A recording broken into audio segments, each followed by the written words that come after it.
Hi guys, this anchor कोमल और हमारे latest episode में आप सभी का बहुत बहुत स्वागत है। क्योंकि सास भी कभी बहू थी एपिसोड में शुरुआत जो है वो बेहद इमोशनल मोड से होती है। करण और नियति जो है वो पूरी तरह से टूट चुके हैं। वे पार्थ और रियो को साथ बिताए पुराने अच्छे दिनों को याद करते हुए फूट फूट कर रो रहे हैं। भारी मन और नम आंखों से करण अपने बेटे पार्थ का अंतिम संस्कार करता है। पूरे परिवार में मातम पसरा हुआ है। दूसरी तरफ गौतम सीधे पुलिस स्टेशन पहुंचता है, जहां तुलसी जो है वो बंद है। गौतम को समझ में नहीं आ रहा है कि तुलसी दोबारा ऐसे कैसे कर सकती है। वो तुलसी से गिड़गिड़ाते हुए सच बताने को कहता है, लेकिन तुलसी उसे झटक देती है। तुलसी गौतम से कहती है कि अब तुम मुझसे मिलने यहाँ मत आना, बस अपना ख्याल रखो और हमारे शांति निकेतन को संभालो।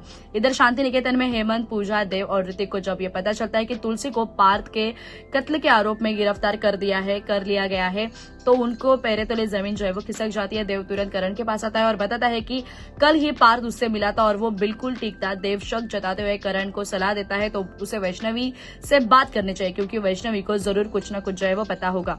फिर इसके बाद गुस्से में, दुख में पागल करण सीधे जो है वैष्णवी के पास पहुंचता है। वो चिल्लाते हुए वैष्णवी को मजबूर करता है कि वो बताए कि तुलसी माँ ने पार्थ को क्यों मारा।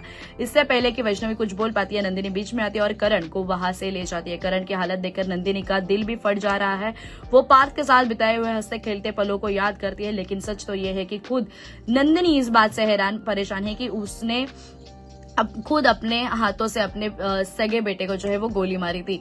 इसके बाद नंदिनी अकेले में वैष्णव के सामने हाथ जोड़ती है और उससे भीख मांगती है कि वो यहाँ से न जाए। वह वैष्णवी को कसम देती है कि पार्थ का असली सच कभी करण के सामने नहीं आना चाहिए। नंदिनी कहती है कि करण कभी इस सच को जो है वो बर्दाश्त नहीं कर पाएगा कि उसका बेटा कोई अच्छा इंसान नहीं बल्कि एक मॉन्स्टर बन चुका था।